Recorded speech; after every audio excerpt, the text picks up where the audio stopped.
Hello everyone, I'm Teacher George.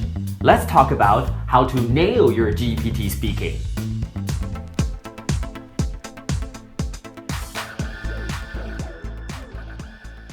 A lot of people who want to take GEPT would have some problem with the speaking part. Everybody knows that you have to try to fill the blank. But how are you going to do that if you don't know how? Sitting there and wait is definitely not the way. Leaving the blank there is sometimes really scary. If you don't believe me, let's try waiting for 10 seconds.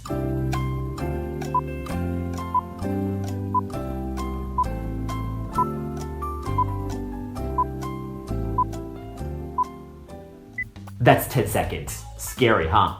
You might already have the ability to talk to foreigners fluently with no problem, but when you're taking the test, there are still some tips that you need to know if you want to pass. So today we're going to talk about 3 tips to help you with your question answering part.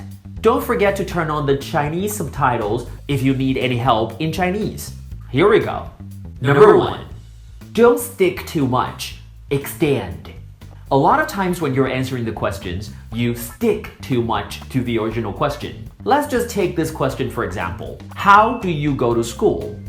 Normally you're answering this question this way. I go to school by bus. And that's it. If you want to talk more about this, you might answer with, I also go to school by bicycle. I go to school by taxi. I go to school by plane. I go to school by car. I go to school by helicopter. One day, you're gonna run out of transportations. So what are you gonna do? So the problem is you stick too much to the question itself. Don't just answer the question. Try to extend a little bit. For example, you can start talking about what you see on the bus. And then, based on that, you keep talking. Now let's just try this one more time. How do you go to school?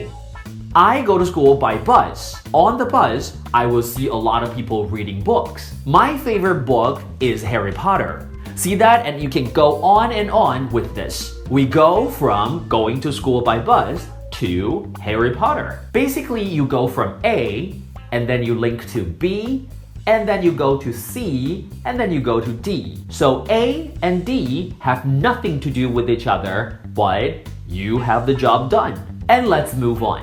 Number 2, don't be honest. Lie. This is very important. A lot of times when you get a question, you try to answer honestly. Of course, everyone is telling you to be honest, but now I'm telling you to lie. The reason is very simple. A lot of times, answers that are true to the fact, you don't know how to say it in English. Let's just take this question for example. What is your favorite movie? If your favorite movie is Passengers, we talked about the movie in the previous video. I'll leave the link here. What if I really don't remember the name of the movie? What am I gonna do? Am I just gonna sit there and do nothing? Of course not. Always lie about it. For example, I can say, my favorite movie is Mission Impossible. Say whatever that pops into your mind. Say whatever you can think of. Say whatever you can remember. It doesn't have to be the truth. Nobody knows anyway. This is gonna help you a lot when you have nothing to say. You might talk about your fake experience. You might talk about your fake friends. You might talk about your fake favorite movies.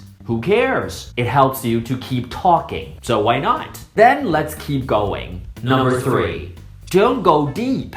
Expand. A lot of times if you want to keep talking, you get deeper and deeper into something you don't even know how to explain in English. What are you gonna do? Let's just take this question for example. What do you like to do in your free time? If your answer is cooking, that sounds very simple, right? But do you know how to explain the steps, the procedure of cooking anything you like? You know the English of preparing the food. You know the English of putting everything into the pot. You know the English of starting boiling everything. But what if you want to go into more detailed information? Do you know how to explain them? Do you know what kind of oil you need to use? Do you know what kind of tools you need? That is why you have to try to expand. Talk more on the same level. Don't ever go deeper. You don't know how to explain in English in detail. You don't want to get stuck there. So why not try to expand? For example,